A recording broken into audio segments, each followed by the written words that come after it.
Hey everyone, Byrne here on behalf of MovieGameNostalgia.com. Hope you're all well.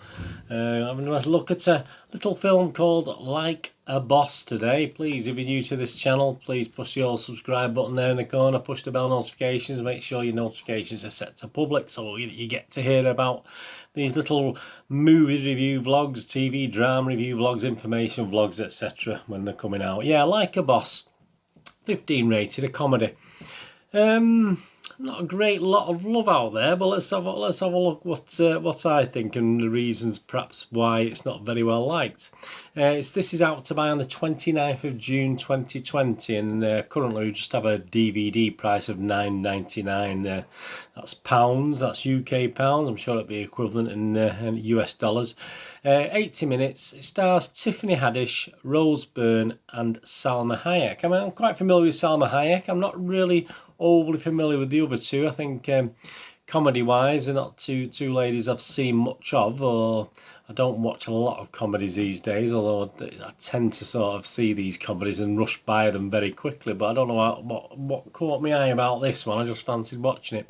And it's about best friends Mia and Mel, who take the offer of a buyout for their troubled cosmetics company.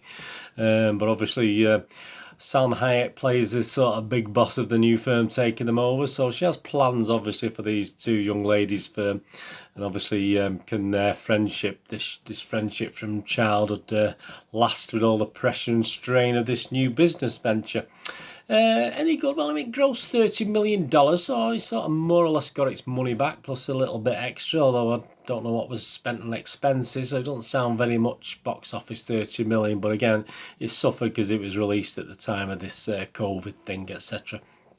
Away from the box office, Rotten Tomatoes, it's only got a 21% positive approval rating, which is pretty naff, to be honest with you. That's based on 140 reviews, and it scores overall only an average of just over 4 out of 10, 4.16 out of 10, which isn't great. And the consensus on Rotten Tomatoes is it's a merger of powerful comedic talent, but the end results are likely to leave the audience feeling swindled. So not great. The Metascore, the critics, the Metascore rating 3.3 out of 10, so not very much better. That's based on just on 31's critics reviews, and it does range actually. You've got from 2.5 out of 10 up to 7 out of 10. If you look at the higher kind of critics, obviously Variety gave it 7 out of 10, and commented, "Will keep audiences smiling if not doubled over." Yeah, we sort of agree with that. New York Post 6.3 out of 10, again one of the highest scores. A half hour of funny before clunkiness set in, so they weren't overly impressed with the last 2/3 of the film. Slant magazine only gave it 2.5 out of 10. Inconsistent, half-baked, they said. Not very nice. Chicago Tribune, the Windy City, 3.8 out of 10. Artless physical comedy. So there you go. Artless is a bit cruel, isn't it? Internet Movie Database, that's me and you. That's Joe Public, who went to see it at the cinema. I mean, we've got 6,341 people have bothered to leave a score. Not so many left to review, but only got 4.4 out of 10 on average, which is again pretty naff. Although 34% of the people who did score it did give it 6 and over. So obviously at least a third of the people obviously liked it and give it a score of 6 or more. Some of the comments from Joe Public, you and me: these talents deserve better. Baffled. What happened? Boring and unfunny. Don't waste your money. Worst comedy of 2020 so far. Horrible. Raunchy piece of garbage. So I mean, that's the lows. We do have one or two nice things said about the movie. Predictable, but not as bad as everyone is saying. So that's a positive. It's not the greatest positive, is it? But it is a positive. Meh, it was okay. Again, not the greatest positive. As expected, funnier than expected. So you got someone who's as expected in a good way, and someone said it was funnier than expected.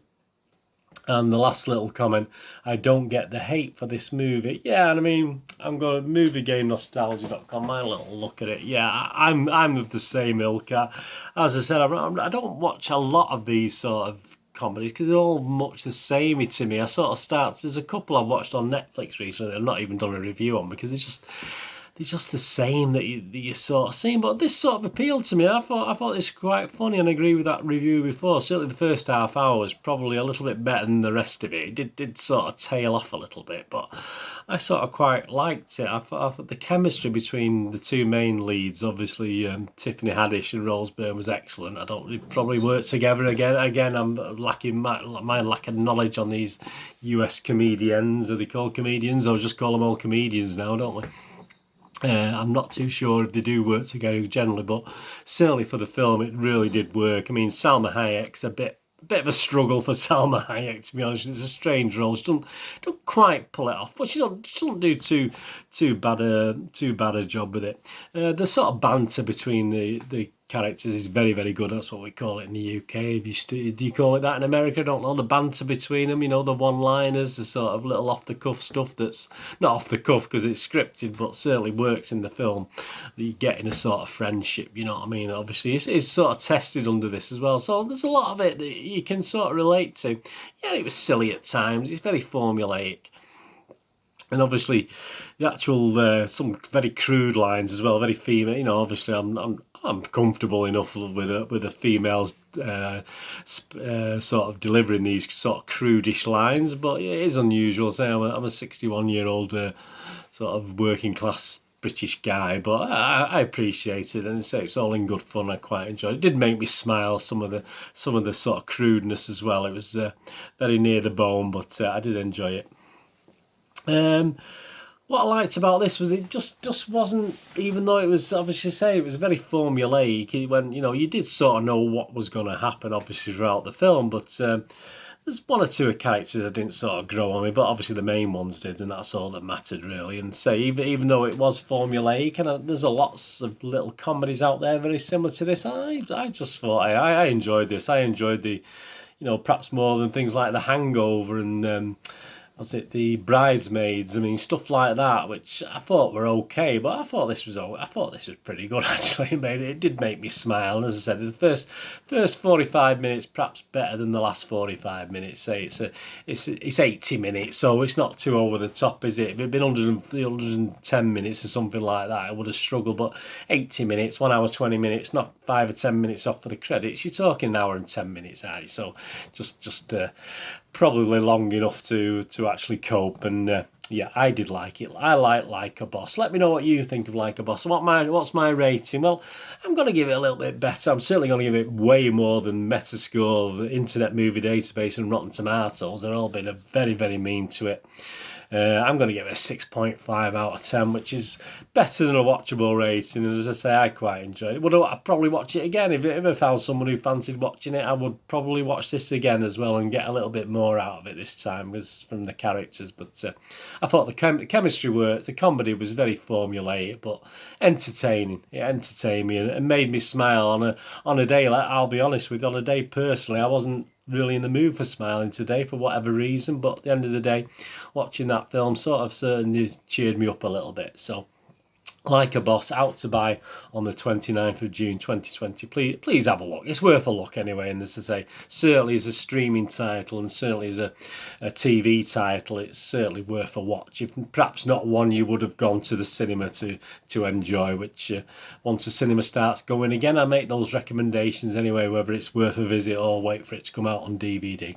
So anyway, that's Like a Boss, 6.5 out of 10 movie game nostalgia rating. Anyway, thanks for watching today. Please follow me on Twitter for all the latest movie and TV drama news and information, vlogs, etc. Follow me on Twitter, get all the information on there, and also extra bits I don't do on my vlogs on there as well. That's at Charles Dineen, Dineen spelled D-I-N-N-N, or at nostalgia_movie. And I'm on Facebook at Byrne and Dineen. Look for Byrne and Dineen on Facebook. And I also got links below and links on Facebook and Twitter to moviegamenostalgia.com, my little website for old and rare DVDs, movie posters from the 1990s and 2000s. Some fantastic, very rare, very hard to get unique posters. You can't, very rare you'll find these posters anywhere else. And also board games. So if you can have a look on moviegamenostalgia.com.